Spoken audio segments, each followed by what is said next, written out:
ఆయన పేలుడు సామాగ్రి, విధ్వంసక సామాగ్రి, కత్తులు కత్తులు తర్వాత అతి ప్రమాదకరమైన విస్ఫోటక సామాగ్రి అంతా కూడా మనకి లభ్యమైంది.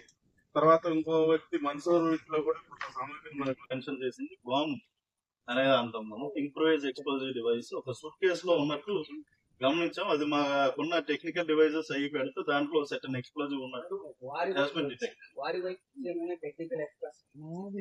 వాళ్ళే టెక్నికల్ ఎక్స్పర్ట్స్. ఆయనే వాళ్ళ భార్య ఏమో మా ఆయన మిక్సీలు రిపేర్ చేస్తాడు, వాచెస్ రిపేర్ చేస్తాడు, ఆయనకే మొత్తం A to Z so basically వీళ్ళే టెక్నికల్ ఎక్స్పర్ట్స్ అండి. వీళ్ళు మనకి చూసుకుంటే వీళ్ళ హిస్టరీ అనేది మేము మీకు బ్రీఫ్ హిస్టరీ ప్రెస్ నోట్ లో కూడా ఇచ్చాం.